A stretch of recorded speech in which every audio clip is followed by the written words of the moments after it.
Bueno, en este momento es para mí realmente muy emotivo, un querido amigo. Presentamos entonces al doctor Joel Filártiga.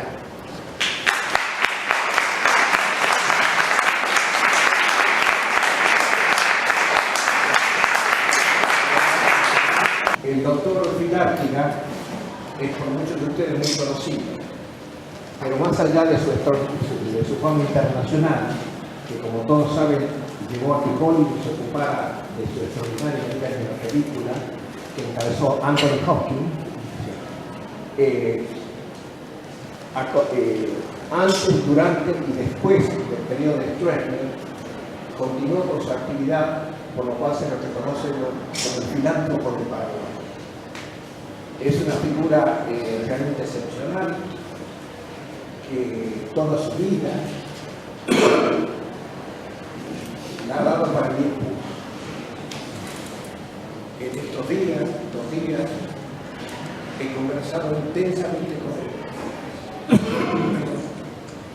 Y la verdad que con su extraordinaria experiencia, muchos de nosotros que hemos atravesado situaciones, pero por mucho menores, hemos sentido el impacto de lo que él ha sufrido. Pero nosotros hoy no lo hemos convocado por el sufrimiento, lo hemos convocado por su dedicación a la vida, por su potencial y el entusiasmo permanente con el cual contribuye al Paraguay y América Latina. El doctor Filártiga sostiene un hospital en forma gratuita en el Paraguay, debido al esfuerzo personal y la colaboración de los paraguayos. Esto es reconocido mundialmente. Es autor de numerosos escritos, porque además es un artista, pintor, escultor, dibujante, autor de libros como La historia de las artes visuales del Paraguay, en fin, innumerables obras de publicista. Ha publicitado a extraordinarios músicos del Paraguay, ha publicitado a otros artistas, y cuando ayer le decía, conversando con él, que felizmente tuve la oportunidad de hacerlo durante muchas horas, si podía alguna de esos materiales disponerlo, él me decía con su sencillez que alguno había traído los que quedaban, pero que muchos de ellos no los tenía, porque su producción no era mercantil. Todo había sido hecho para ser distribuido generalmente en forma gratuita, y por lo tanto Paraguay está sembrado de esa obra. El doctor Filártiga tiene 84 años. Perdió un hijo que tenía 17 años. Esa es la historia de la película, que en alguna ocasión, porque ahora la disponemos, vamos a presentarla en el IUNA, en distintos departamentos, porque es una película realmente excepcional. Entonces, quiero agradecerle a todos ustedes, en nombre de todos los colegas y de los estudiantes, que poco a poco van comprendiendo, o vamos comprendiendo todo, que la democracia no tiene adjetivos, que la democracia es pluralidad, que la democracia es vitalidad, que la democracia es vida, y no hay nadie, ni ideológica ni políticamente, que pueda apropiarse de esa palabra. Por lo tanto, el homenaje que nosotros le hacemos a Joel Filártiga no tiene color político, no tiene referencia a ninguna organización. Somos agradecidos a todos los que colaboran y desde luego respetuosamente alentamos todo lo que nuestro corazón puede dar. Pero él es convocado por esa extraordinaria vida que ha tenido. Doctor Filártiga, la Cátedra Libre de Arte y Derechos Humanos fue creada con la intención de tener este tipo de conversaciones con personalidades como usted. Cuando la creamos, personalmente yo, por amistad personal, conversé para integrar un consejo asesor con Tomás Eloy Martínez, con Leonzo Cisner, con Noé Gitric, con Héctor Tizón y otros amigos que ocupaban la función pública en derechos humanos en el primer gobierno de Kirchner. Algunos subsecretarios, otros secretarios, con los cuales me unía una amistad personal de mucho tiempo. Estuvieron todos ellos en el lanzamiento de la cátedra. Desde entonces hemos tenido, por las vicisitudes que son propias de las instituciones, no siempre una continuidad en los homenajes que hemos realizado. Nos queda pendiente los de Carlos Alonso, los de Pérez Esquivel, los de Tarragó Ross y otros artistas, músicos, escultores, pintores, a los cuales nosotros convocamos por la tarea pública, no por su calidad artística, porque no somos quienes para juzgar la calidad artística. En ese sentido es que lo invitamos a usted y le agradecemos la verdad ese esfuerzo, porque se recorrió 1.100 kilómetros en automóvil para venir a este acto y lo hizo obviamente con su propio peculio.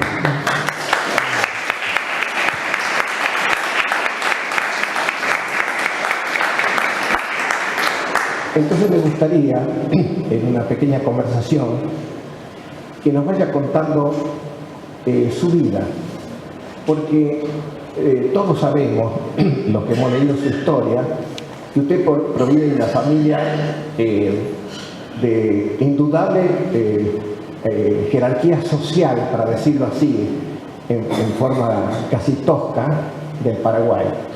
Pero sin embargo, lo que no todos saben es que todo su título, su obra, etcétera, no se debe a su familia, sino que se debe a su propio esfuerzo.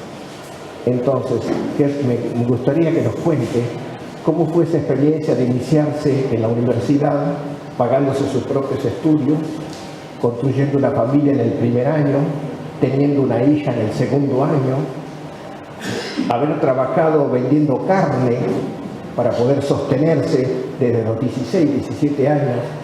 Que nos cuente esto, porque creo que las personas extraordinarias, como usted, son personas comunes.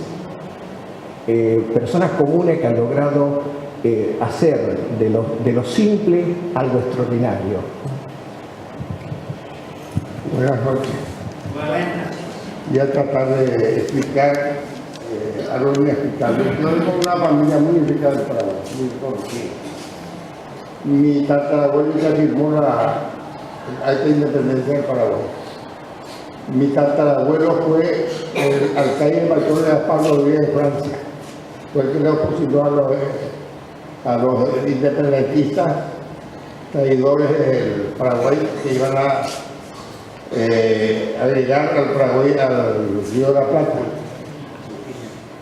Francisco Javier Pilártiga era mi tatarabuelo, y su nieto, el coronel Rafael Pilártiga, es padre de mi padre, es mi padre, es el padre de mi padre, mi abuelo.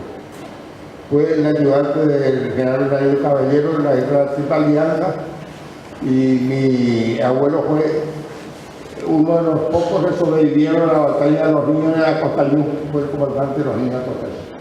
Le murieron 5.000 niños y Cucho Caraez fueron quemados.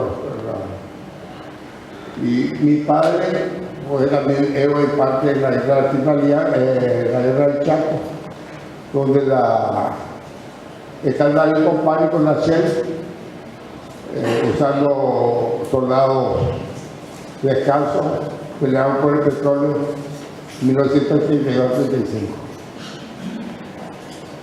Y vengo de un país de múltiples luchas. El primer país independiente, de desarrollo nacional independiente en aquella época. Muchos costos, mucho atrevimiento estamos pagando hasta ahora. Haití, Paraguay, Haití fue el primer país independiente en Latinoamérica, en el Caribe. Y Paraguay el segundo de todo, fue la Cuba de aquel tiempo. Y hasta ahora estamos pagando el delito de querer ser libre, independiente. Porque América nunca fue libre. Primero fuimos dominados por el Imperio Inglés, Y desde el 32 más o menos pasamos a poner el imperio norteamericano, y criminal imperio norteamericano, que está llenando de guerra y de sangre todo el mundo. Y yo aprendí a ser paraguayo gracias a que mi padre tenía una gran industria de tabaco, donde se clasificaba tabaco. Eran 10.000 fardos de tabaco, tenía 20 prensas, con prensas que usaban fuerza humana. Y yo muy curioso, me puse, pues mi madre prohibía hablar en guaraní, mi padre me enseñaba a escondidas a hablar en guaraní, porque me dice que uno va a conocer el idioma de tu pueblo. Entonces mi madre prohibía las veces que hablaba guaraní, me pegaba, y mi padre a escondidas me enseñaba guaraní. Así que esa dicotomía en mi cultura. Mi padre me enseñó a querer guaraní, a querer a los campesinos de mi padre. Pero fue un gran hombre. Y aprendí de los campesinos mucho su cultura, que era la cultura paraguaya. Porque la otra era la cultura europea, que es nada más que un esmalte que no sirve para nada. Y esto me enseñó a querer a mi patria y no solamente a querer a todos los pueblos de Latinoamérica, a querer la unidad en una patria grande, latinoamericana libre. Y por eso tengo un gran amor que es Latinoamérica, y un gran odio que es el imperio criminal, que está asolando el mundo. Y dentro de esa lucha recibí golpes, porque yo soy un burgués traidor,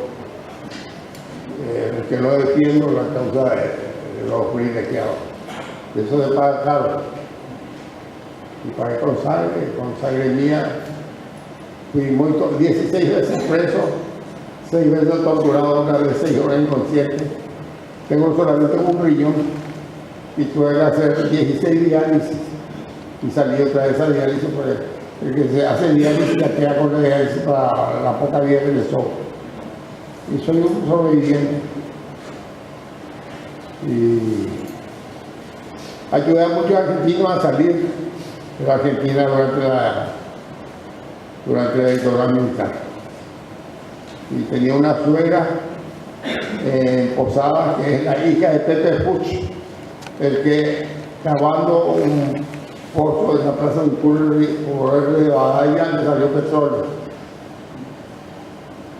Y la hija de esa señora era mi esposa, una alemana nacida en Río Grande do Sur, y que tenía un hotel en Posadas. El hotel francés más antiguo Posadas era de mi suegra. Y venía constantemente a Posadas, donde tenía parientes. Mi madre es sobrina de uno de los presidentes más honrados del Raro del Paraguay, Erika Ayala. Liberal por un lado, y del otro lado es la Procenta Colorada, que son los partidos en que dividió la masonería al pueblo paraguayo para que nunca más se une y luche por su independencia real. Como sucede acá también. ¿Y cómo es la conexión que usted logra entre esa vitalidad temprana? No se escucha. ¿Cómo es la conexión que usted logra en su vida para que con esa vitalidad extraordinaria, a los 17, 16 años, dedicarse para otros, al mismo tiempo que se construye su propia vida, y despertarse como artista? ¿Cuál fue la conexión?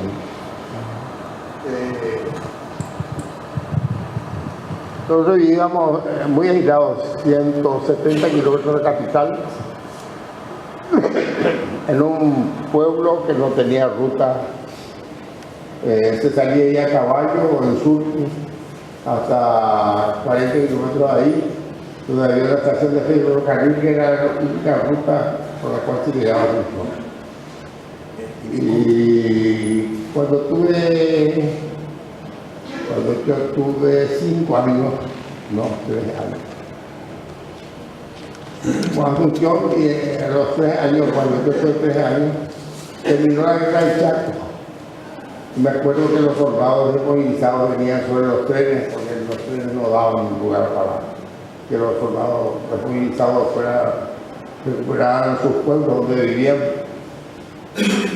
Y tengo recuerdo de eso. Y mi padre, un comerciante fuerte, muy lejos de la capital, que viajaba frecuentemente, cada mes, cada 2 meses a Asunción, con su sur, y esa cultura totalmente campesina de la escuela donde yo estudiaba, mis compañeros, hijos de los empleados de mi padre, y tiene algo de Macondo. Era un pueblito surrealista ya perdido, los fondos del Paraguay. Y nací muy vital, muy curioso, muy aventurero. Una vez queriendo saber cómo se hacía el azúcar, con un empleado de mi padre nos escapamos. Hicimos 40 kilómetros hasta una fábrica de azúcar, solamente para ver azúcar. Mi padre, que yo creo, éramos secuestrados, porque había bandidos en la zona que asolaban un famoso Regino Vivo, que asolaba los pueblos y le asaltaba a los poderosos y se partía para los otros y mi padre, que yo le fui secuestrado para pedir el dinero. Al final nos tomó en el pueblo de Iturbe, donde erró abajo del escritor y nos trajo. Y había cosas así, nos escapamos para ver cómo se hacía la hierba. Ahí, eso más cerca, 5 kilómetros del pueblo. Pues desapareció una noche, éramos muy curiosos. Y como era el primer hijo, yo sufría una disciplina de hierro. No me salía gratis, sufría golpizas. Y mi padre me tenía como un soldado, porque así que no nos permitía bañar. Yo era asmático y no me permitía bañarme con agua tibia. Pero con agua templada, porque había una cuestión ahí de, no sé cómo mi padre era muy disciplinado. No me tenía sentar en la mesa sin estar bien peinado, sin tener las manos limpias. Había una disciplina así militar en casa. Y yo fui criado así, pero en el segundo hermano, pues, entre los otros 2 fallecieron 2 hermanos y tengo un hermano menor, que es el único hermano que tengo. A que se le concedió todas las facilidades. Porque después 2 hermanos muertos ya se lo vio como algo especial y fuimos criados aquí también. ¿Cómo el arte? ¿Cómo aparece? No, y ahí comienza la guerra mundial. Comienzo a ver yo imágenes de los diarios. Papá se suscribía creo que era La Nación, después en aquella época crítica, ¿verdad? Que tenía una letreta que decía algo del cágano, del caballo. ¿Qué diario era? ¿Crítica o crítica? Creo que era eso. Y ambas tenían historietas. Yo aprendí por curioso de historieta, aprendí a leer a los 5 años, si bien me recuerdo. Y de esa historieta yo comencé a dibujar. Nací zurdo y me obligaba a hacer dietas. Y como tenía tan fea letra, comencé a hacer raquita y con la raquita comencé a dibujar. Dominé pero con esa experiencia yo perdí la capacidad de hablar, porque hice el cambio de lóbulo. Y hablaba muy mal, y sufría un poco de dislexia. Pero después, a fuerza de voluntad, yo soy un hombre hecho a base de voluntad y disciplina. En psicología soy pragmatista. Digo que el hombre se hace buenos hábitos es libre. Pues yo, por ejemplo, no hago esfuerzo para leer, leo constantemente, pues me hago hábitos buenos. Eso me sirvió mucho en la facultad para estudiar, para todo. Yo soy médico y soy licenciado en filosofía también. Y tengo mucho de estudio de Massimo, de Mariátegui, de Franchi. A pesar de ser negro, me gusta leer mucho. El poco tiempo que tengo y soy curioso. Usted vendió muchos cuadros en Estados Unidos. Usted vendió muchos cuadros en Estados Unidos. Muchos cuadros en Estados Unidos. Sí, cuéntenos un poco. Yo me fui sin dinero a afrontar el juicio que hice contra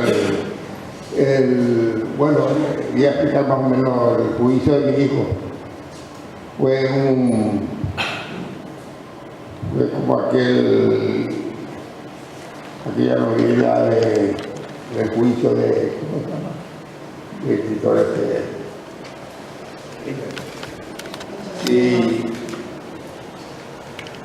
porque era el juicio que entonces tienen los tribunales paraguayos, me hicieron de todo. Cuando llegábamos al tribunal decían que el juez estaba ocupado para otra cosa. Si llegaba ahora decía que llegaba atrasado, abusado, con todo abusado. Y en un momento desesperado que ahora ya me tomo un vehículo y atropello el batallón de costa presidencial. Atropello las varias suicidándome, tratando de me matar y me mataron. Y ahí comencé a recapacitar y me volví más cuerdo. Cuando murió mi hijo, yo tomé la medida de documentar la muerte de mi hijo. Llevé un escribano, frente al escribano con la fotografía de mi hijo, con sus versiones, todo. Llevé 3 médicos colegas que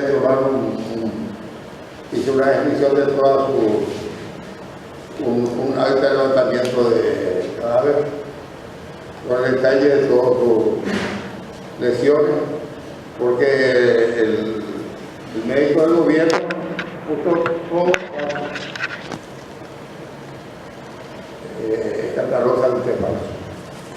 Y todo eso me sirvió después, porque ya cuando me notaron que pensé, Schorrer es un capataz de los chanchas. Entonces ya se acercaron a sus patrones.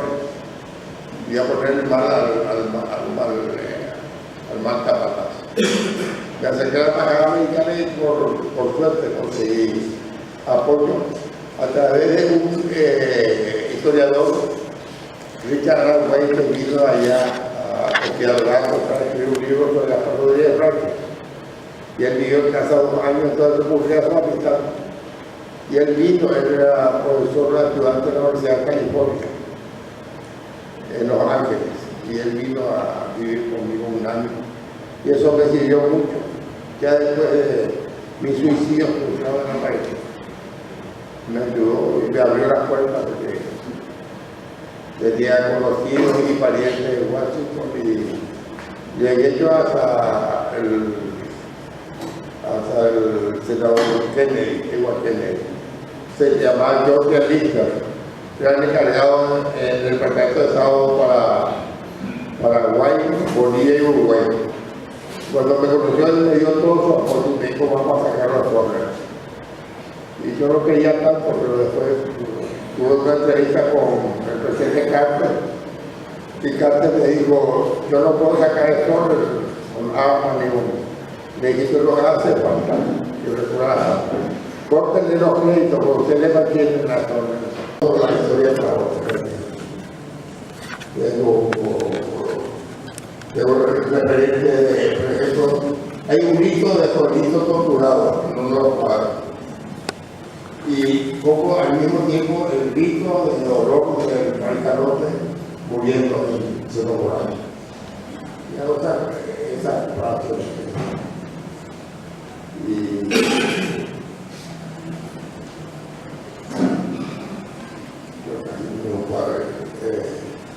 yo creo que tiene acá parte de mí que puede pasar por ahí viendo eso de Sí, charlando con usted estos días, usted me estaba reflexionando y hablábamos de cómo la actividad en la que se comprometía en su vida le producía altas emociones y hablábamos como que esas emociones, valga la palabra, tenían autenticidad porque eran además generadas por una actividad consciente contra dictaduras. Y a veces comparábamos con el grito estridente y casi histérico, con que a veces en época democrática, sin saberlo, obviamente inconscientemente, personas, y a veces jóvenes, creen que pueden obtener la misma emocionalidad sustituta de eso que uno ha vivido con intensidad, porque estuvo ahí, en ese punto, comprometiendo su vida. Y usted me decía, sí, esto es difícil de sustituir. Las emociones no se inventan, las emociones no se piensan, las emociones surgen naturalmente de la lucha, del trabajo. ¿Puede contarme usted cómo es esto, cómo es que sintió su compromiso? En mi vida de médico, yo soy testigo, pues muchas veces una enfermedad es producto de una mala calidad de vida, de una gran injusticia. Y me tocó participar por el programa, yo hice padre de médicos con mis padres. Yo hacía suturar desde ojo a hacer cualquier operación. Porque yo estaba en una zona de 45.000 habitantes donde era el único médico. Y no era cirujano, todo que aprender a hacer cirugía para salvarlo. Y había noches que yo hacía 6 operaciones, el día siguiente atendía 20, 30. Y dormía 3 horas. Y se le hace que mi señora que era que nos cortaba mi trabajo y me abandonaba ese día, 15 días se iba a su acompañar. Entonces saturaba mi vida y mi vida. Y me decía, yo ya no doy más, tú te quedas. Y yo cada vez que sufría más y cuando más me comprometía con ellos. Veía, por ejemplo, el nacimiento de mi hija encefálico sin cabeza más formado, debido al polidor, a los agrotóxicos. Todo el resto de agente naranja que el Imperio Norteamericano usó, la guerra de Vietnam le regaló a Trump. Y ese agente naranja se usó para desforestar bosques paraguayos, para dedicar, para poner ahí ganado vacuno. Y esa carne con ganado vacuno era un cancerígeno poderoso, un malformante poderoso. Nunca he visto un territorio tan pobre, una riqueza ecológica tan rica como la del Paraguay, ser violada por los residuos de veneno de imperios. Y eso lo vendía para desforestar a los ganaderos con el nombre de Tordón 20, 30, 40, 60 y 90, con una concentración que vendían en el. Y muchas vacas nacían mal formadas, había terneros que nacían con 8 patas y 2 cabezas. Pero hoy fue abusado por el imperio de la Cámara. Y Paraguay, la vaca americana de Paraguay es la más grande en el mundo, 8 hectáreas. Hay base de agricultura todavía. Y la USAID tiene más de 130 personal efectivo. La CIA más grande de Sudamérica. De acá se hizo varios golpes. De Estado, la de Argentina, repetía los golpes militares en Brasil, golpes militares en Bolivia, 6 aviones Hércules que notaron en la aviación paraguaya para el golpe contra Allende. Después voló y quedó en el Pumerillo 2 días y después fueron ascendidos para aquel golpe, por ese poder. El doctor Filártiga, además muy conocido no solamente en Paraguay, sino en Estados Unidos, por una actividad ecologista, ha escrito muchos libros respecto de los ecosistemas paraguayos y en especial de las acciones producidas por los bailarines, digamos, de laboratorio en materia agropecuaria. Estos libros tienen circulación internacional, particularmente denunciante del uso del DDT, de defoliantes en la naturaleza. Es muy conocido por los agroquímicos que se utilizan en la producción de la soja, lo cual lo convierte obviamente en un objetivo constante, digamos, de ataque por parte de intereses que tienen que ver con este tipo de producción, a veces desencarnada. Entonces, no solamente el doctor Filártica es un médico reputado, no solamente es un artista, no solamente un luchador por los derechos humanos, sino que además estudió, aprendió, escribió, se nutrió del conocimiento de la geografía paraguaya para poder así colaborar con su Nacional y con América Latina en la difusión de la necesidad de la defensa ambiental. Entonces, quería que el doctor que nos cuente un poquito esto, cómo es su acción en esa materia, porque quizás muchos de los presentes no lo conocen. Yo me siento más o menos deudor del trabajo en un centro más complejo. No es de luchar con las armas, sino de luchar con el intelecto contra el imperio criminal. Y el imperio y sus poderes tales que nosotros yo escribí un libro que se llama, una publicación de artículos científicos del mundo, se llama Guerra Alimentaria y Guerra Entomológica. Y uno de los que tiene la soja, y además la guerra alimentaria está comiendo veneno, se está comiendo mercadería, por la mercadería de los productos de la Monsanto, de toda la rumba de envenenadores que hay en la Argentina. Y entre ellos yo le llamo a la presidenta de Argentina, Cristina Fernández, que cuanto antes se saque la plantación de soja. Su Argentina está echando más de 120 millones de litros de veneno cada año. Se está envenenando la tierra y no sabemos este veneno hasta cuándo durará. Estamos con el peligro de que el acuífero guaraní se contamine. Yo creo que Paraguay estamos preparando ya el acuífero guaraní y los ojeros están sacando agua del acuífero. El depósito más grande que hay es agua no contaminada en el mundo. Es un peligro realmente de contaminar. Y aparte, tengo una amiga argentina, una doctora que está en una gran luchadora. Ella estuvo visitando en Paraguay, fuimos a nivel contra los venenos de la soja, los agrotóxicos, los herbicidas, los fungicidas. Todos estos venenos contaminan nuestra comida. El trigo, en gran parte lo estamos comiendo son transgénicos, y todo transgénico produce cáncer. Y yo creo que a pesar de todo el avance de la medicina, la expectativa de vida en poco tiempo va a disminuir, porque estamos comiendo la cantidad de cáncer que hay ahora. Todos estos elementos transgénicos y contaminados producen cáncer. Y son disruptores de la unidad del cerebro. Las hojas que tiene fitotrógeno, yeseína produce disrupción de la onda del cerebro y graves daños de la conducta. Pero usted me dijo que conversando hace unos días más, cuando apenas llegó, que tenía una especial relación con Argentina, porque en los detalles que están en su vida, usted, por ejemplo, alojó a la hija o pariente de Estela de Carlotto, o sea que está muy vinculada al organismo de derechos humanos de Argentina. ¿Nos cuenta esa historia?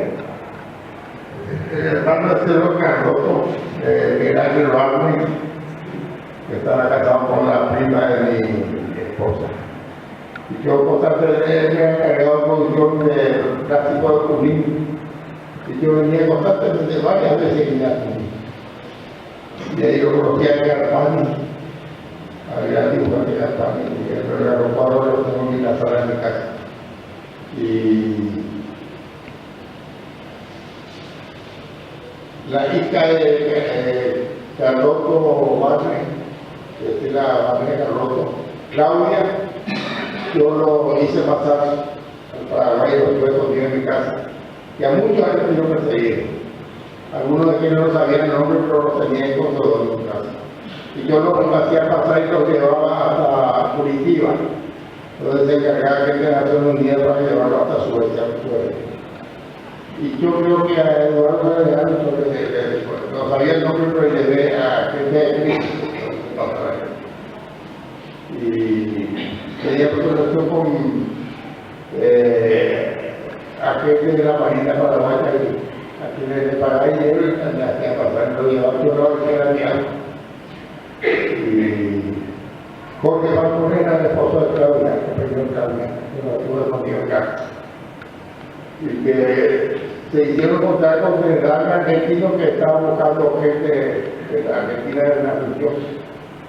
Y después la policía paraguaya allanó mi casa y yo me enteré de que ellos fueron seguidos al salir de un sitio, pues estaba prohibido que salga de casa, pero ellos se escapaban. Así yo me tomé con ellos y le dije, van a salir acá, pues no puedo comer. La policía paraguaya llamó a mi casa y no lo encontró. Pero si revisaba la valija, él estaba la cosa de él y por suerte no. Y trabajé mucho con un médico paraguayo fue secuestrado acá, inclusive tratamos de mandarlo a dos veces y no tuvimos éxito. A lo secuestrado de Paraguay, el doctor Agustín Rubio. Ahí fueron amigos de papá y íbamos a traer a mi casa de papá, varias veces. Y estando ellos trataron de matarnos, pero parece que alguien encontró y eso no apareció a suplicar la muerte. Cuando eso yo fui tomado preso y torturado 6 horas hasta que hay conciencia.